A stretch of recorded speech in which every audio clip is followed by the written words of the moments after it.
you. Okay, thank you so much, operator.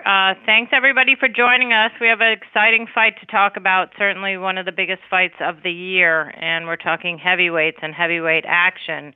It's Wilder versus Breazeale, which is Saturday, May 18th, live on Showtime. It's the heavyweight championship of the world. It is at Barclays Center, the home of Brooklyn Boxing, and it's presented by Premier Boxing Championships. Tickets is Saturday, May 18th. Bomb Squad event are available through Ticketmaster at BarclaysCenter.com and American Express box office at Barclays Center. And we're going to get started right away. Thank you for being patient with us. And I'm going to introduce Stephen Espinoza at this time, President of Sports and Event Programming for Showtime Networks, to make introductory comments. Stephen? Thanks very much, Kelly. We are thrilled to be presenting Wilder versus Breazeale on Showtime a week from Saturday.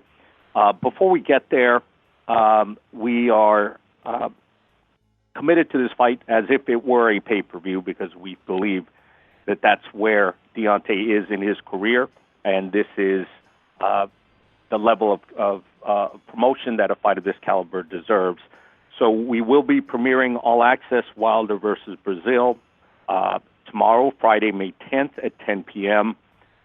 Following that will be a three-fight Showbox telecast featuring Ruben Villa in the main event. And those of you who know me know that I'm also a hip-hop music fan, so I would be remiss if I didn't mention the Wu-Tang documentary of Mics and Men that's premiering tomorrow. So it's a big lineup tomorrow night on Showtime. 9 p.m. is the Wu-Tang documentary, followed by All Access Wilder Breazeale at 10 p.m. and then Showbox at 10:30. Next week, All Access will be active all week long on a daily basis, debuting new short-form episodes every day during fight week. Then we get to the fight itself. Look, I'm not going to give you too much about this when you have two 6'7" heavyweights with a combined 90% knockout ratio. You really don't have to sell too much on this one. Since 2015, Showtime has featured 14 heavyweight world title fights, or rather this will be the 14th. We are happy to see the resurgence of the heavyweight division. We're proud for our role in it. No one else, no other network has been as committed to the heavyweight division, and no other network has done more to bring about this resurgence. So we are thrilled to be seeing the heavyweights back on this massive stage once again. As I mentioned, combined record of these two fighters, 60 wins, 1 loss, 1 draw, 57 KOs. That is an over 90% knockout rate.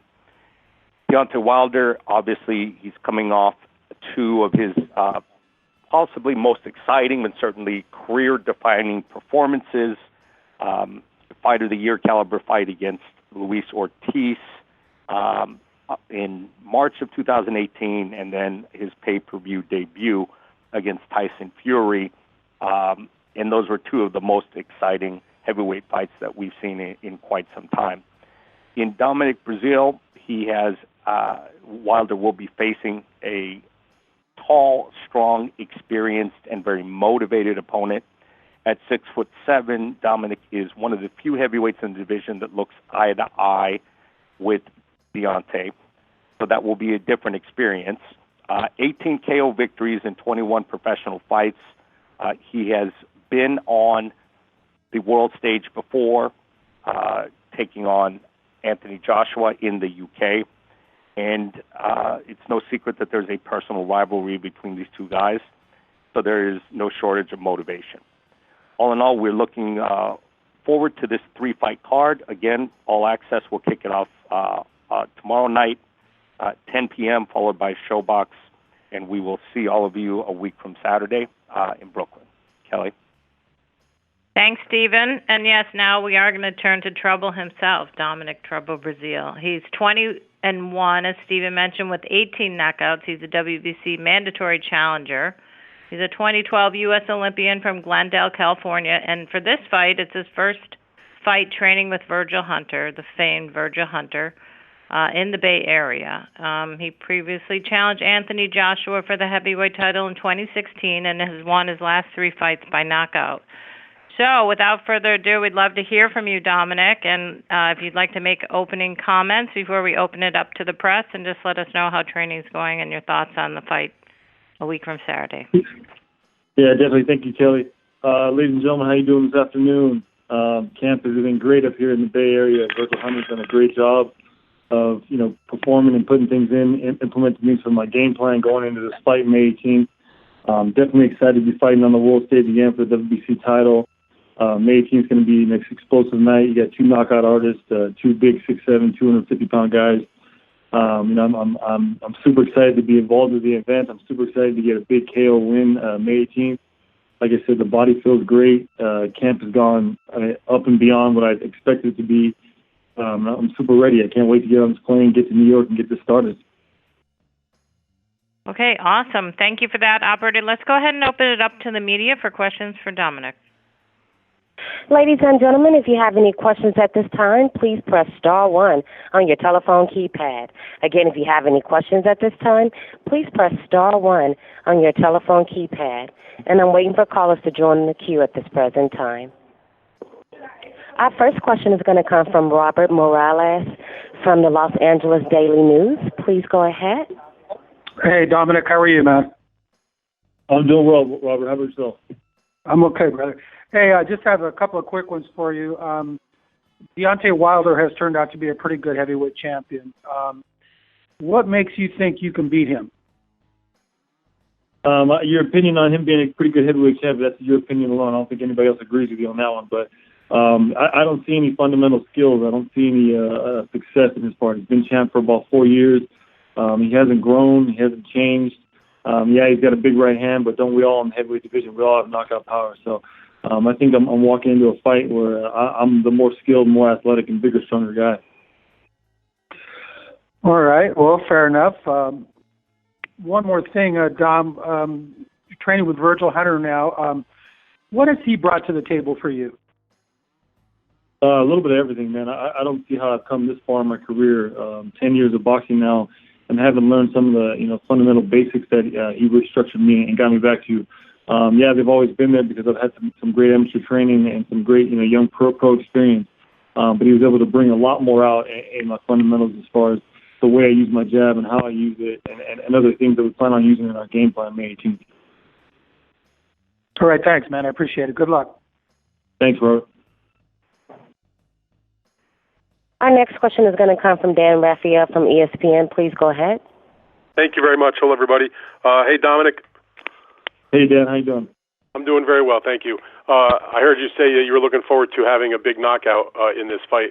My question for you is, you have a lot of knockouts, as Steven Espinoza mentioned in your record, but how badly would you like a knockout in this specific fight, given all the animosity that's been going on between yourself and Wilder that stems back from your issues a couple years ago in Birmingham?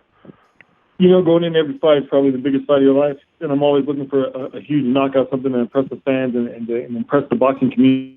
At the same time, I'm never looking for it. I'm never trying to search and try too hard to get the knockout. I always just let it come.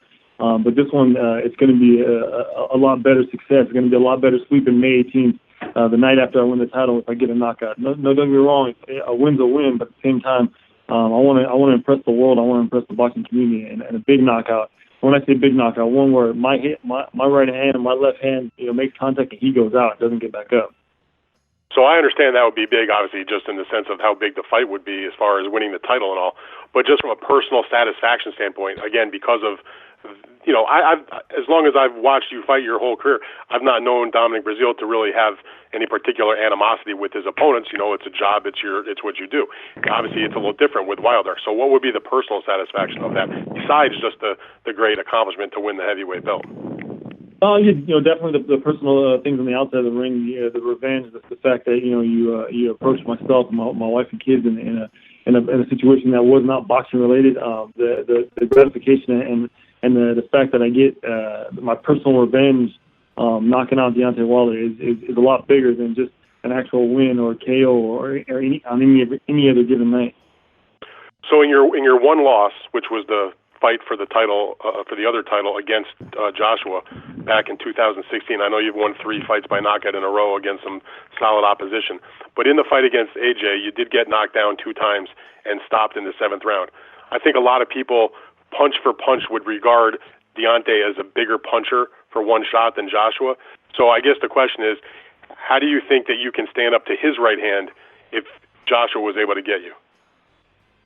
I think, I've grown a lot in the last 2 years as a fighter. The Joshua fight was an eye-opener. It was a good experience.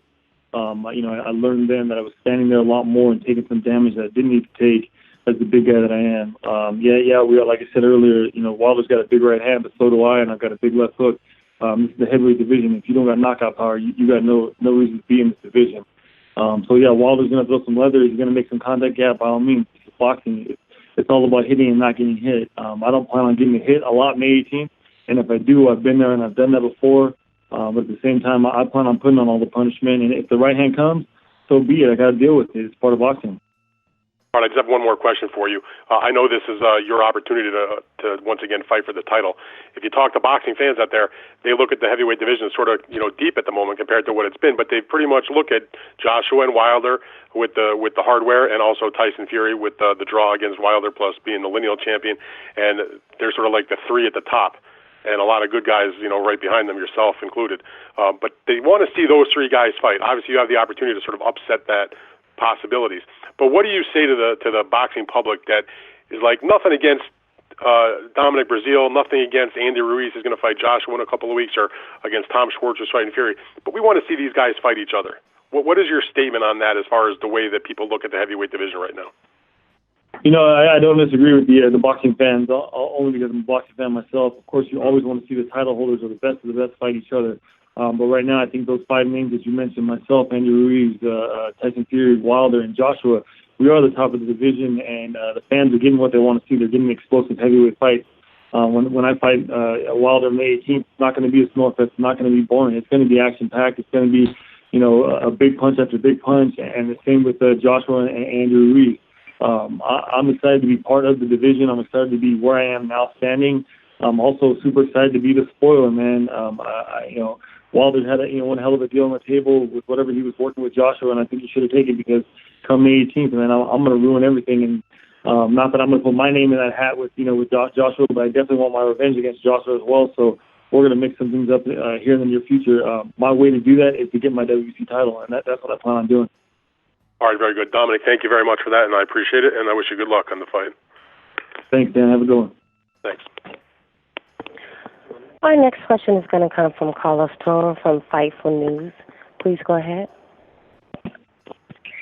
Thank you so much. Hi, Dominic. How are you doing? I'm doing well. How about yourself? Doing pretty well. Can't complain. My first question is, after the fight against Eric Molina back in 2017, you were kind of inactive for a year, and you just returned to the ring against Carlos Negron late last year. Do you feel that fight against Carlos might have shook some ring rust and maybe helped you prepare for the fight against Deontay Wilder? Yeah, I think definitely. Anytime you have a little bit of a layoff, there's a little bit of ring rust, and you don't, of course, feel it until fight night itself. But I'm glad I was able to get in there December 22nd, do what I did against Carlos Negron. I'm happy to be getting back in the ring as soon as I am now for the WBC title shot.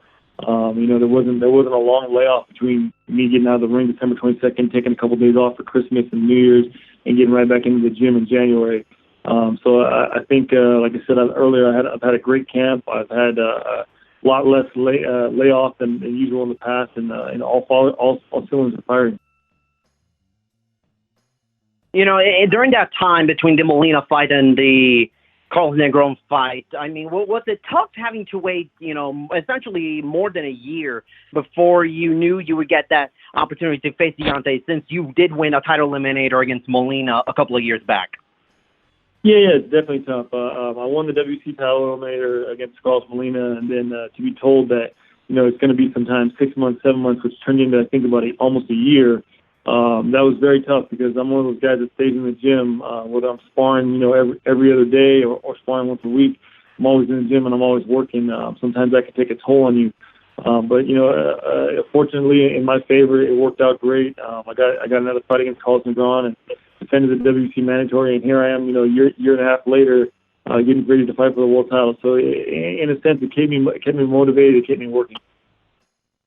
Lastly, I mean, I know you mentioned about Deontay Wilder's, I guess, lack of fundamentals from your eyes. What did you think of Deontay's performance against Tyson Fury? Did watching that fight kind of give you a better idea of what you need to do to beat Deontay Wilder? Yeah, definitely. It gave me some better things to focus in on and to hone in on. At the same time, I think, just to put my peace of mind, I believe I was there in person. I thought Fury won that fight. I know he got knocked down a couple times, but as far as the boxing, world looks at it and the way you score a boxing match, Tyson Fury outboxed Wilder that night and won that fight. But Fury did some good things. He did some great head movements. He did some great defensive tactics as well as counterpunching. On the other hand, Wilder did the same thing over and over like he's done in his last 4 or 5 fights for his last 4 or 5 years, is throw the 1-2 and hopefully hope and pray that right hand lands eventually. So there was some things that I learned from the fight as well as some things that I continuously seen over and over and time again. Thanks, Dominic, and best of luck on May 18th. I appreciate it. Thanks again. Our next question is going to come from Bernard Fernandez from thesweetscience.com. Please go ahead. Dominic, I think everyone knows that you have a football background, quarterback at the University of Northern Colorado. When Mr. King with King World sounded you out about his idea of finding athletes, great athletes in other sports, to become heavyweights, maybe go to the Olympics, you obviously are the primary beneficiary and top person for that to happen. What were your thoughts when you got sounded out for that? I mean, was that something out of the blue, and had you ever considered anything like that before? Yeah. We're going back to the Michael King days and All-American Heavyweights. When the idea first came across on a phone call, the gentleman that called me, Joe Onowar, which is the recruiter at the time, I completely told him he was crazy. There was no way in hell that I was going to pick up boxing at 23 years old after I'd done football, basketball, track, baseball, hockey, wrestling, all that as a kid, never stepped foot into a boxing gym. Then you want me just to pick up a sport at 23 years old when I was at the end of at the time I thought I was at the end of my athletic career. It was honestly, at the time I thought it was just a dumb idea. But 3 months into it, after I had my first amateur fight, and 18 months later when I became a 2012 U.S. Olympian, and now 10 years later, now I'm fighting for WC World Title. I think Michael King was the smartest man on the planet. For me to be the one that came out, as you say, the man on top of 3,100 athletes that came through the door. I feel like the idea of turning Division I athlete into a professional boxer was crazy then, 10 years ago, but now I think it's a great, phenomenal idea. Hey, for whatever reason, athletes, great athletes in other sports, get this idea in their heads that hey, I can be a boxer. And I'm not just talking about football players like Mark Gastineau and Too Tall Jones that tried it with not as much success, obviously, as you've had. Even Jim Brown thought that with a couple of months of training that he could fight Muhammad Ali. Why is it that football players have this idea that hey, if I'm good at football, I can be just as good at boxing? I think the idea of the contact, that big man, I'm aggressive, I'm powerful, machismo type of thing. In the football world, you would think that the defensive end, the linebackers, the running backs, the left tackles, the guys that have the most contact on the football gridiron would be the biggest, baddest guys in the boxing room, but it's not true. I mean, here you are, you're talking to a quarterback who usually takes all the damage and per se, they always want to put a yellow jersey or a pink jersey on during practice and don't touch the quarterback type of a deal. Table to turn, and I'm actually the aggressor, and I'm the big knockout puncher now. The guys in the football world believe because they can hit somebody with their shoulder or they can make a big tackle that they can throw some gloves on it and throw the legs in the ring. And it's a different story, man. Like Tyson said it best. Everybody has a game plan until they get punched in the mouth. Hey, one last question. That is that had you, when you were a quarterback in Northern Colorado, if you had gotten some feedback from NFL people that you might have been like a draftee in the top 3 rounds, would you have even entertained Mr. King's offer to go into boxing? No, not at all. Actually, that was the actual scenario. I was actually pursuing the NFL. Things didn't pan out the way I wanted it to. And it turned out that Michael King was still there when the NFL door had closed. So that's why I began to venture into the boxing world. To tell you the truth, I actually started boxing with All-American heavyweights to stay in shape for football, NFL football camps. But soon enough, those doors closed, and boxing was the only thing I had. And I'm grateful for it now.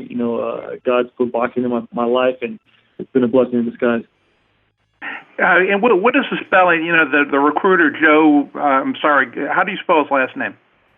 It's a difficult one. Joe Onwar, I believe it's Owner. Okay, thank you very much. Get it. Yep. Good luck. Thank you. We have a couple more for Dominic. Our next question is going to come from Joe in the Reddit Boxing. Please go ahead. Oh, hey, Dominic. So in 2016, you fought Anthony Joshua for the heavyweight title. Didn't go your way. Since then, you have 3 big wins by knockout. Just wondering if you can talk a bit about the journey from your first title shot to this title shot now. Specifically, if you faced any doubts along the way, if you had to, get yourself mentally back into the sport, if you ever doubted you would get back to the title picture, and what it means now to get another chance at the heavyweight title. Yeah, people, sometimes go into depression and things like that. I'm a pretty positive, optimistic type of guy. My way of bouncing back from that title fight against Joshua was to study the film day in and day out. I watched it round after round, minute after minute. I watched it in silence. I watched it with people. I watched it without people. And I guess I can say that the quarterback background of me kind of chalk talking studying. And I wanted to see everything that I did wrong, and I didn't want to see anything I did right, because I understood that there were things that were done right, but I think there was a lot more things done wrong, and I wanted to capitalize on my learning mistakes. And that's what I did at the time. Me and my trainer, Manny Robles, went back to the drawing boards and kind of restructured my boxing skills, and we grew. And lucky enough that we were fortunate enough to have 3 big KO wins, one against Easy, one against Molina, one against Negron, and here we are back again fighting for a world title. And I'm grateful for it because I learned a lot more from that one loss than I learned from all my wins in my whole boxing career and amateur career. So that one lifetime experience in the summer of 2016 against Joshua was a lot bigger for my boxing career than anything could have been. Okay. Thanks a lot. Good luck. Appreciate it. Thank you. The last question for Dominique will come from Sean Cross from the Boxing Insider. Please go ahead. Hi, Dominic. Thanks for taking the call. I just have one quick question. Do you see the incident that happened with Wilder and your family in the hotel lobby as motivation right now, or do you want to get beyond that so you'll be able to fight as clearly as possible when you face Wilder on the 18th? It's been the biggest motivational tool in this last 10 weeks of camp. It's the one thing that gets me up early in the morning to run. It's the thing that gets me through the 10th and 11th and 12th rounds of sparring. It's the idea of, hey, I want to get a cheat meal, but no, hey, stay focused, let's eat this. It's definitely been a huge motivator for camp. I think I'm putting a closure to it here pretty soon. The week of the fight, it's more or less going to be the mental idea of I'm going into a heavyweight title fight to perform my best, to fill my best. I'm not going to take any of that emotion or crazy antics into the fight, because if you do that, then you've already lost the battle. All right, thank you very much, and all the best. I appreciate it. Thank you. Okay, great. That was our last question for you, Dominic. We really appreciate you taking the time to finish up your training today to be on this call. And if you have any closing comments, we will finish up your portion and then transfer over to Deontay Wilder. Dominic, any last words? Awesome. Thank you, Kelly. Thank you, ladies and gentlemen. I appreciate you guys having me. I'm looking forward to having an explosive firework night on May 18th. The week of fight, the fight week of training next week is going to be great. Got some media workouts, I believe some press conferences as well. Feeling great. Looking forward to traveling, and can't wait to get started Saturday night. Great. Thank you so much. We really appreciate it. Okay, media, we are going to say goodbye to Dominic Breazeale, and now we will turn our attention over to Mr. Deontay Wilder, and we're going to pause a moment and make sure we have him on the line. Yes, ma'am. 1 second. Hey, Miss Kelly, how you doing? One second. Thank you. Okay, thanks so much. Yes, ma'am.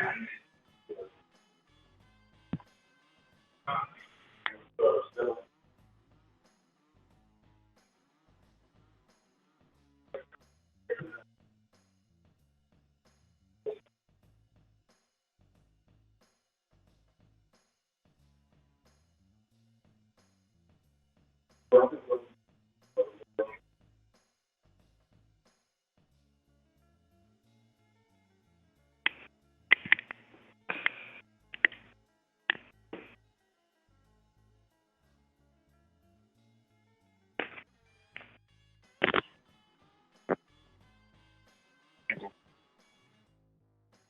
ain't have it ready that morning. They have it ready this morning.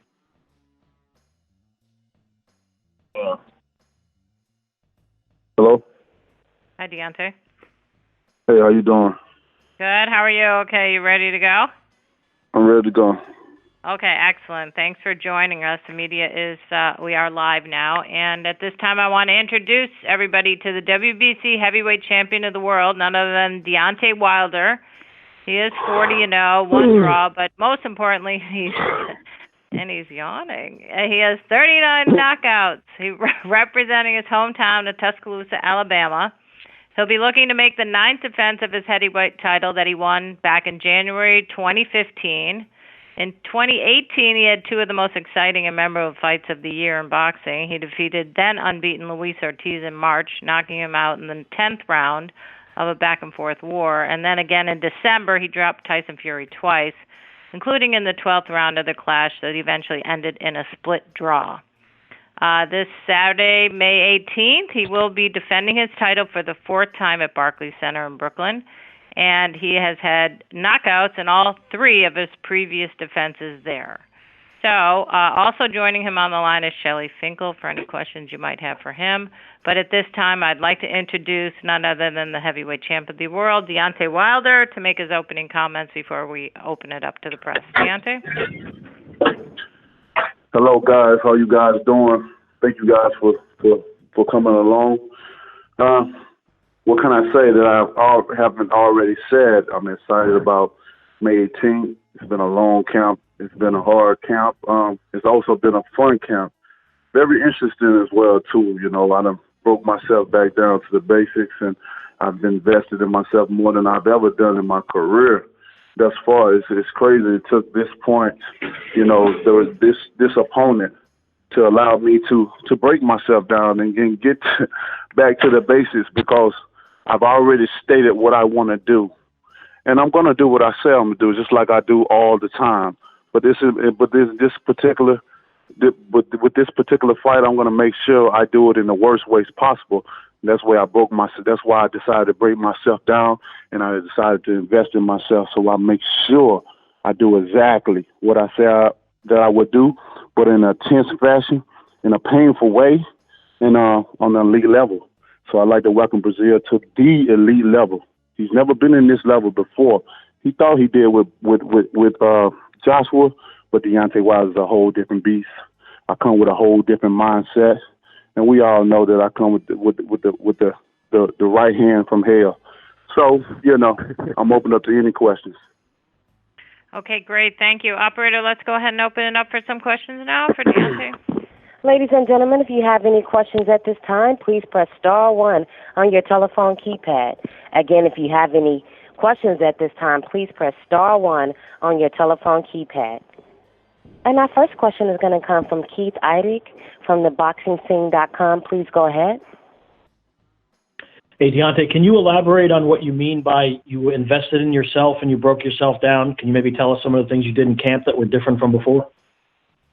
Well, I can start out by saying the simple thing. I started back jump roping. You know, I started back doing a lot of speed bags, doing a lot of little different things on the heavy bags. You know, most of the time, all my camps is usually consist of sparring and hitting the mitts. You know, and that's through all of them. You know, even with the Fury fight. You know, I haven't. If you go in other camps, you'll see them. You know, hitting everything, probably everything in the gym, but not I. You know, I get away with so much. I know my true ability and my talent. And a lot of these guys, you know, they only look for one particular thing, and that's the right hand. You know, anyway, you know, and which that's where they go wrong, because I have so many different attributes about myself. I'm athletic, I'm agile, I'm mobile, I'm hostile. I got a heart of a lion. I am a king, you know, and other things that I've done, you know, I got different equipment. I'm purchased a lot of different equipment, you know, to enhance my body, to perform, like Ultra G's, and I got a Titan, strength training equipment. I got the top of the line jacuzzi for therapy, and and different things like that. My home in my basement, I turned it into a full gym, a personal gym, a real nice gym, and it's been amazing. It's been amazing just all the way around. Really, just 24 hours of training. I had got to the point where I had to, stop training so hard. My doctor advised me not to train so hard because it always kept me up. I'll go to the gym and then I'll come home. Then when you have a gym at the house, it's like, and you got a fight coming up, it's nonstop thinking. So if you're thinking about the fight, your body's going to react to go downstairs and start working out or start hitting the bag or start doing a lot of things. I got massage tables here, and I got a lot of different things here that I never thought about doing before, but now, like I said, I want to bring the pain. I want to do so much damage to this guy that he allowed me to invest in myself, something I should have done a long time ago. But, it's never too late for new things, and for me, it just relit my career. It relit the interest in boxing. I've been through so much in this sport, ups and downs, and it took all this time. It took this motivation right here. It took the chaos outside of the ring and to have this, man, y'all already heard me, and I mean what I say. Everything I say, I mean, and I do what I say, and that's what makes me who I am. I'm the realest champion in the business, and that's where I am at this point. Deontay, what convinced you to make these changes? Was there any one thing that made you do that, or is it a combination of things? I owe it all to Breazeale. I owe it all to him. Okay. Like I said, I'm coming to bring the pain, man. If you don't understand nothing about that, you shall see. My actions speak louder than my words. I'm not one of these guys to just talk just to hear myself talk or clout chasing or just to say some stuff because I am who I am. Like, I don't waste my time. I've always been like that. This ain't nothing just started because I've gotten into boxing or I became a champion. Anyone that grew up with me, anyone that's been around me would tell you when Deontay speak and say something, even my managers, my trainers, they all would tell you when this guy speak, he means it. He don't say nothing just to say it. Like, he really means it.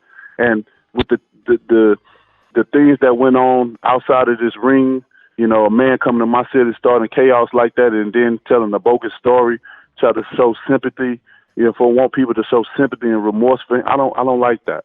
You know what I mean? I don't like that at all. He's like one of these guys that will come into your establishment and waste water on the floor and slip on it just to sue you.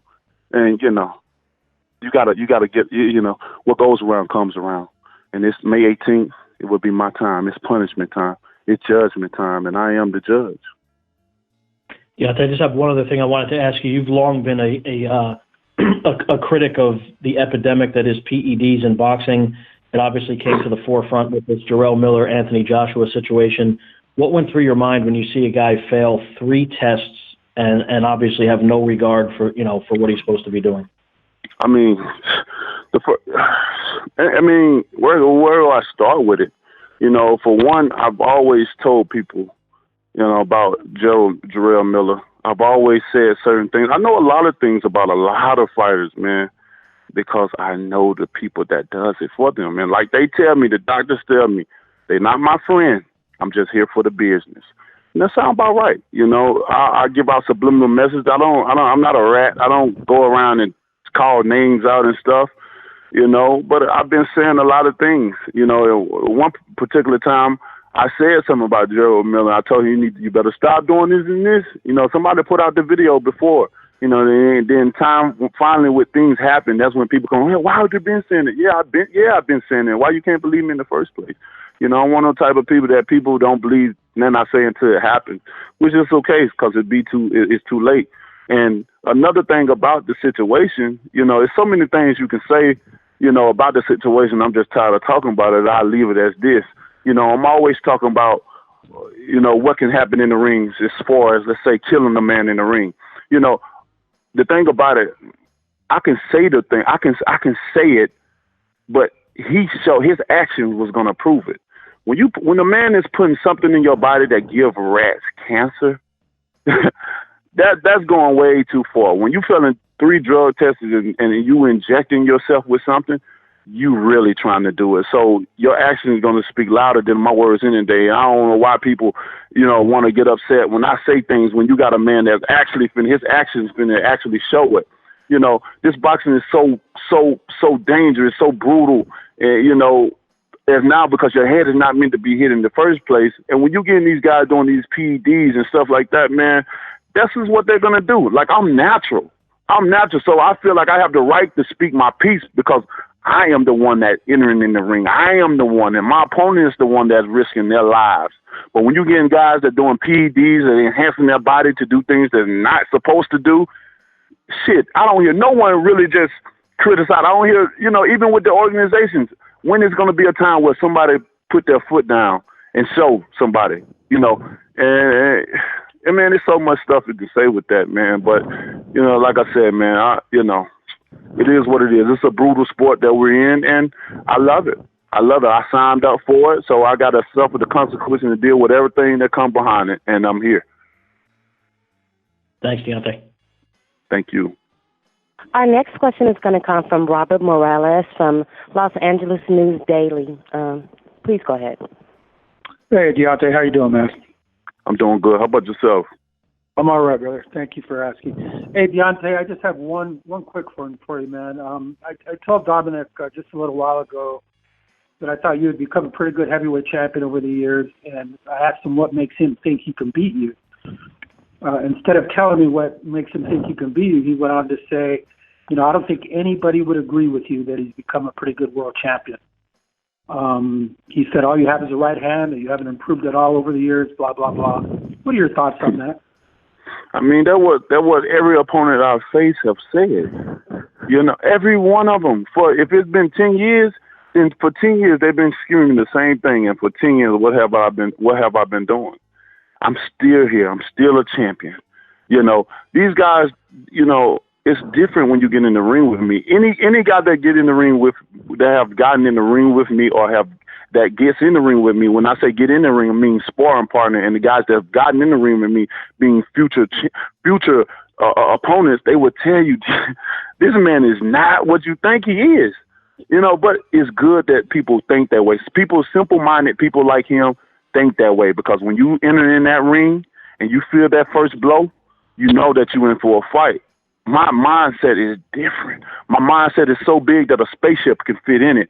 So when that being said, it's only a matter of what I can do in this sport. I am here for the long run.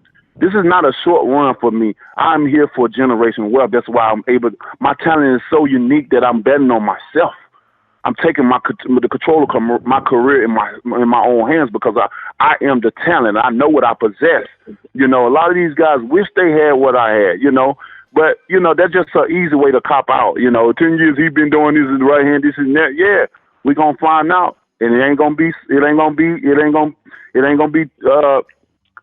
not going to be long now either. We're going to find out. So he's going to realize that he's never been in a ring with a guy myself.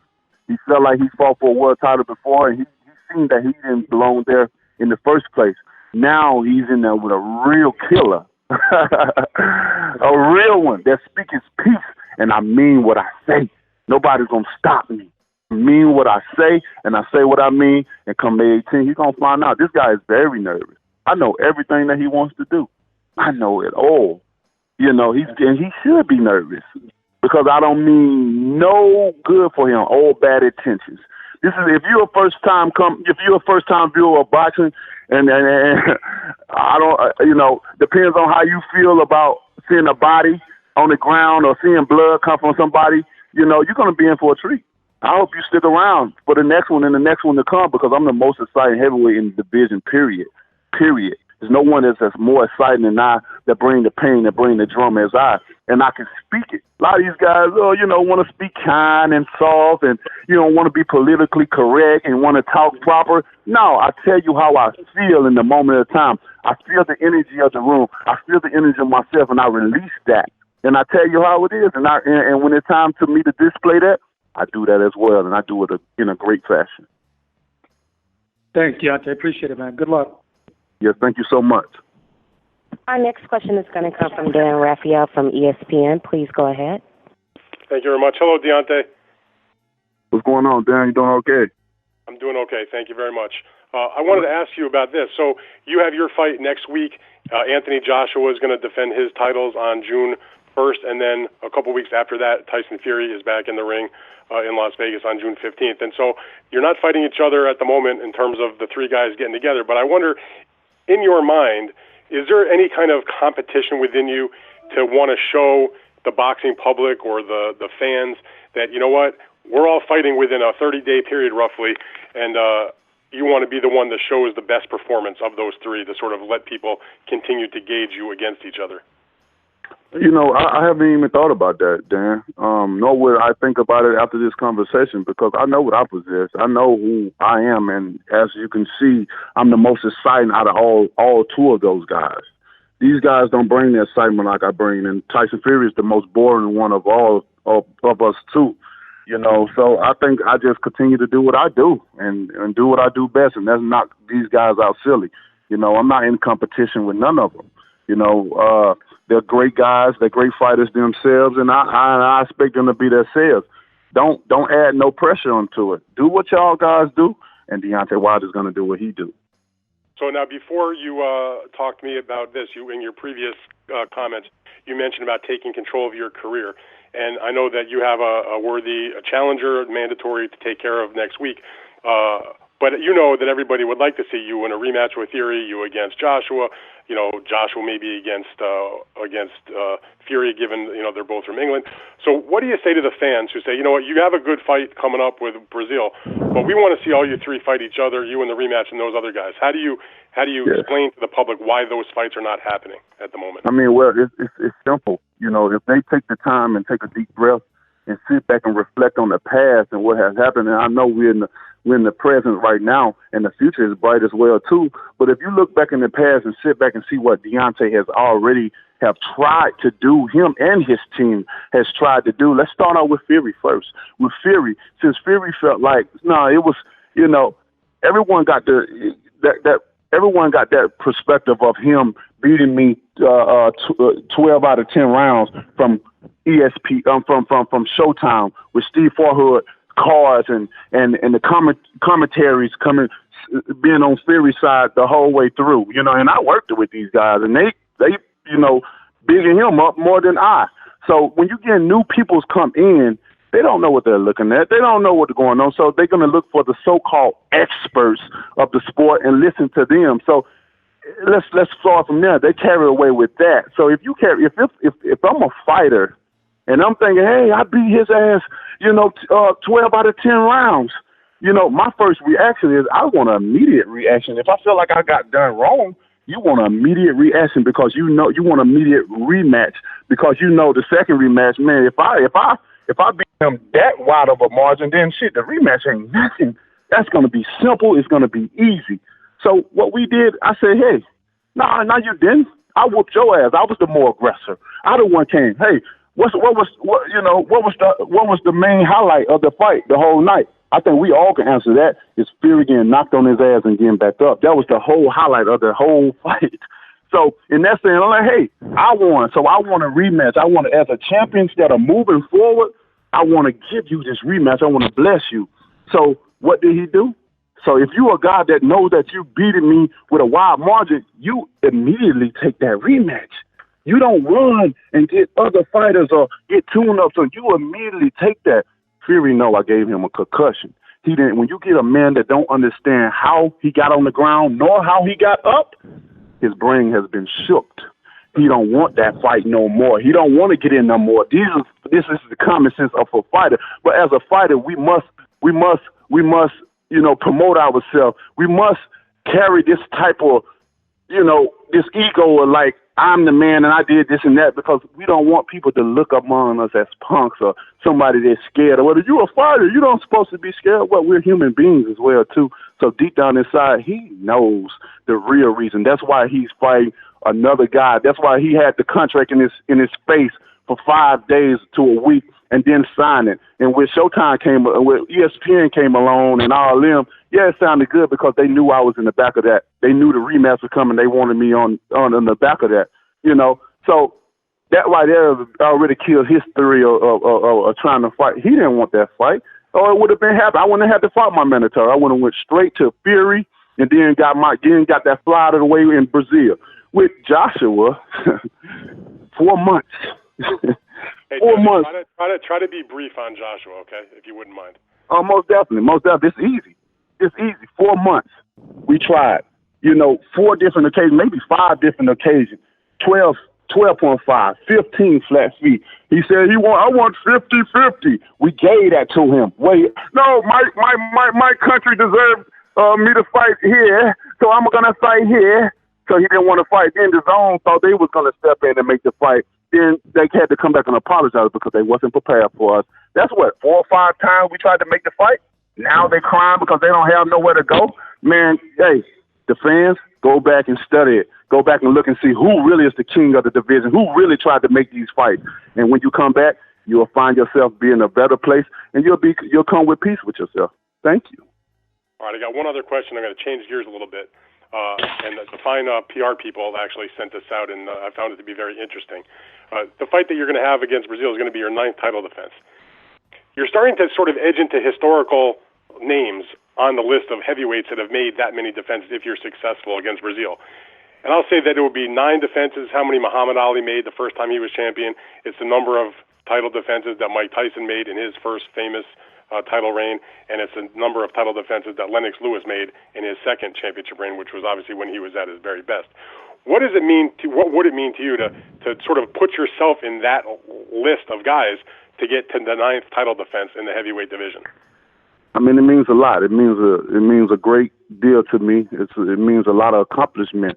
It means that I've proved so many people wrong, and still to this day, it's proving people wrong. So, it's going to be a great accomplishment, not only just to pass so many great fighters that they came before me, but to continue to go further and to be the number one guy, to be a hard act to follow. I still got a long way to go to what I want to do in this sport, and I will accomplish everything I set forward to doing.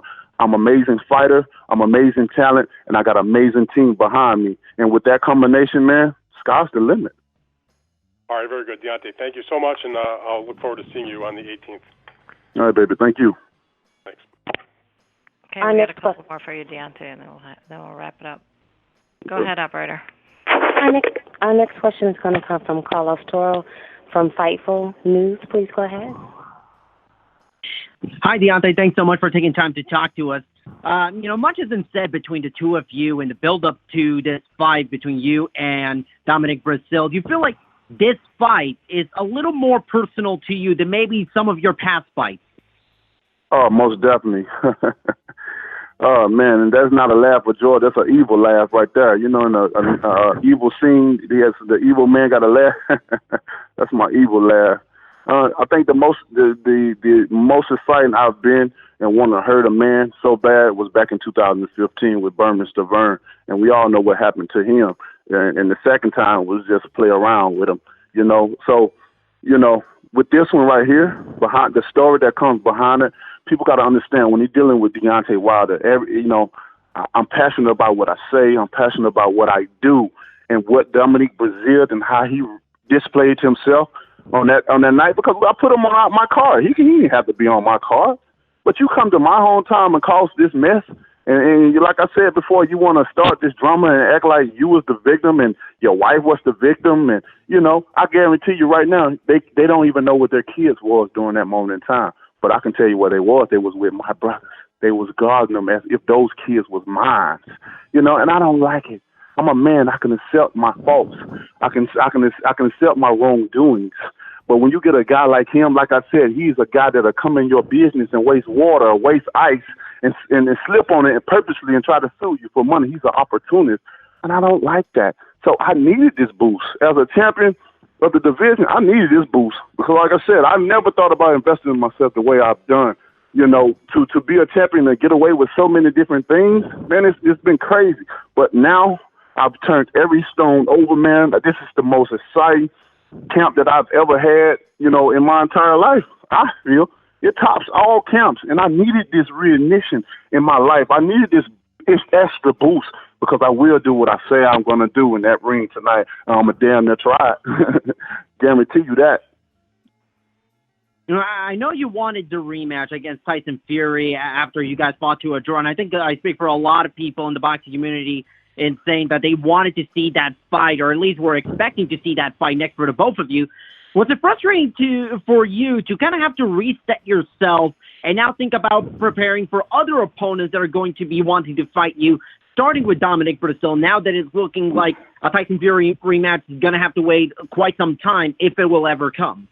Right. No, it wasn't hard for me. I mean, you got to look at what I've been through. Like I said, the past, you got to see what I've been through with different guys disappointing me, failing drug tests, making me lose out on a lot of money and stuff like that. So I understand the business of boxing, and I know that if you have something in place 1 minute, the next minute it could be gone, just like that. You know what I mean? And once you go through this cycle and you go through it over and over again, you kind of get the understanding, a better understanding of boxing and what's to come. Nothing is guaranteed until to that bell ring and that guy throws the first blow. And as we can see, even when the bell rings, it ain't certain until that first blow is thrown, because we got guys that'll get out the damn ring time the bell ring. You know what I mean? So things like that has prepared me. And I understand as a fighter, because I try to play two different, I understand as a fighter why he made that decision. I hurt Tyson Fury very badly. I gave him a concussion. Like I said, this man had memory lost, and that's not healthy. That's not healthy for you. And as a man with a family, hey, if you need a warm-up, a tune-up to see if your marble's back in place, go do that. Take as many warm-ups you need. We understand. He said he got 3 more fights and then he out of here, and we all know why he's going to be out of here. Because that one of those fights leads up to me, and I'm gonna finish it. I'm gonna finish the job.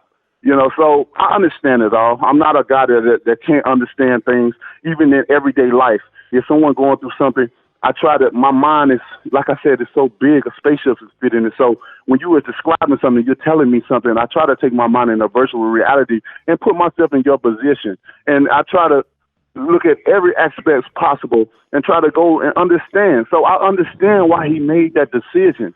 I understand it all. And go get healthy, because I want the best.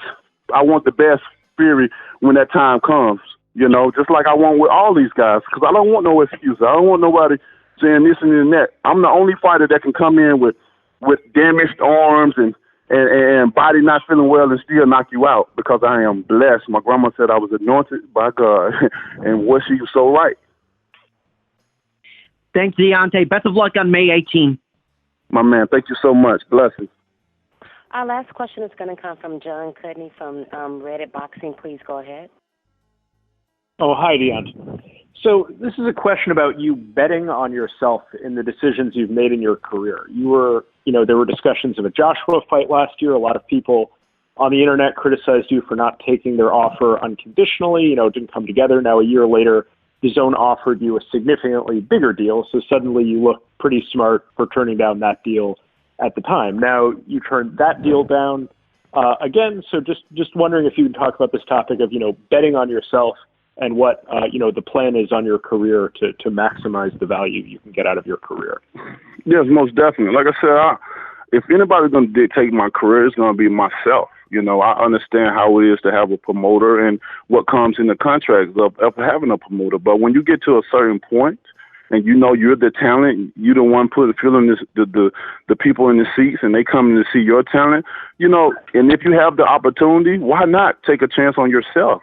Why not bet on yourself? And I have a smart team that educate me and guide me through, no matter what people say, about certain people, I have a wonderful team, man.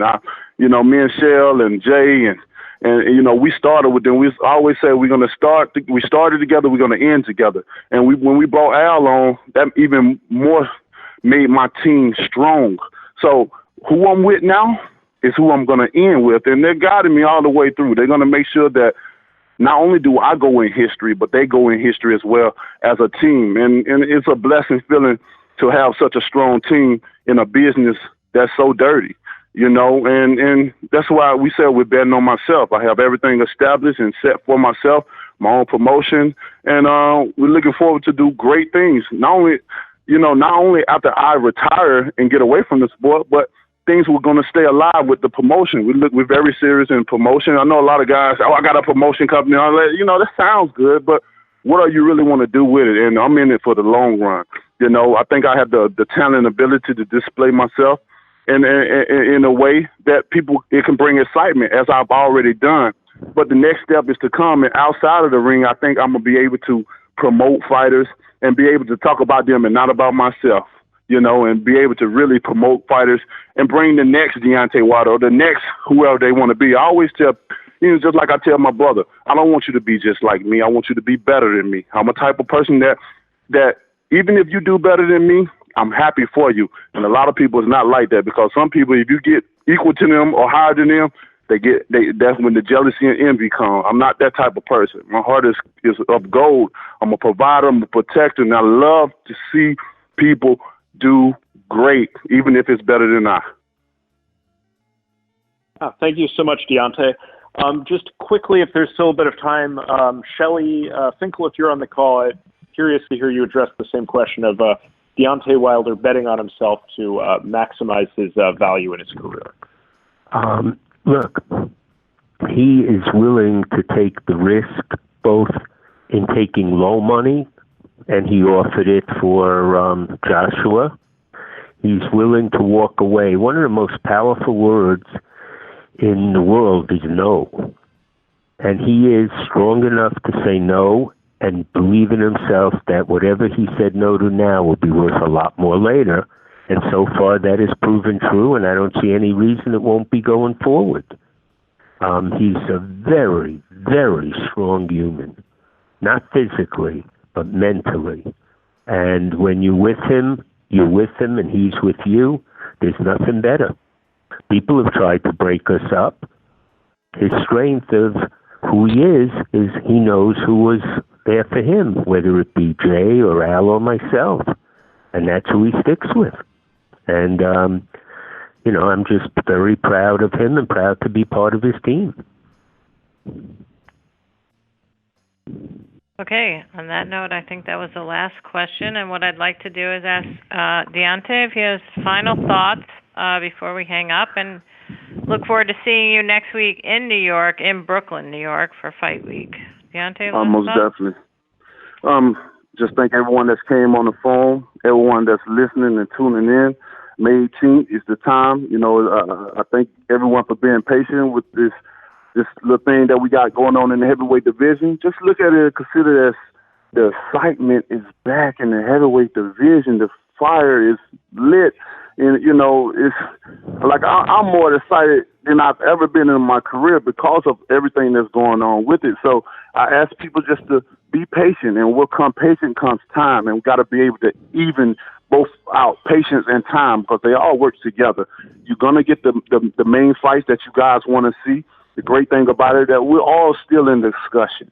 I can understand if it was a closed door on certain teams and we're not having no discussion with nobody. Then it'll be something that really will be a laid out, a drawn out thing. But everyone is still in the discussion and talking, and it's just going to take a little time.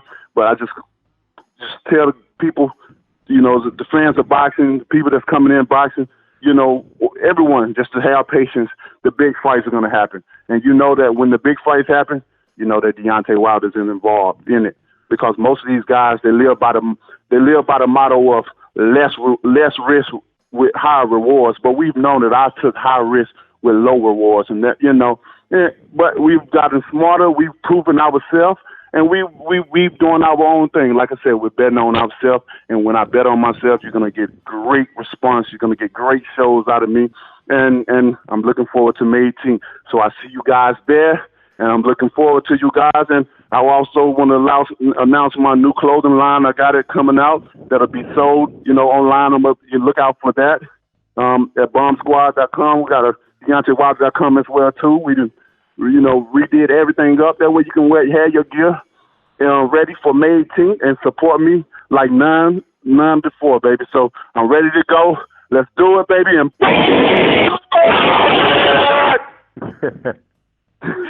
All right. On that note, we are going to wrap this call up. And, Medio, you will be receiving your Fight Week schedule tomorrow, so stand by for that. And any questions, feel free to call my company or Showtime or anybody else available on the PR team, willing and ready to take your questions. Thanks so much, Deontay. See you in a couple days. All right, baby. Thank you so much. Y'all have a great one. Bye-bye. Bye. Thanks. Ladies and gentlemen, this completes your conference call. You may all disconnect and have a great day.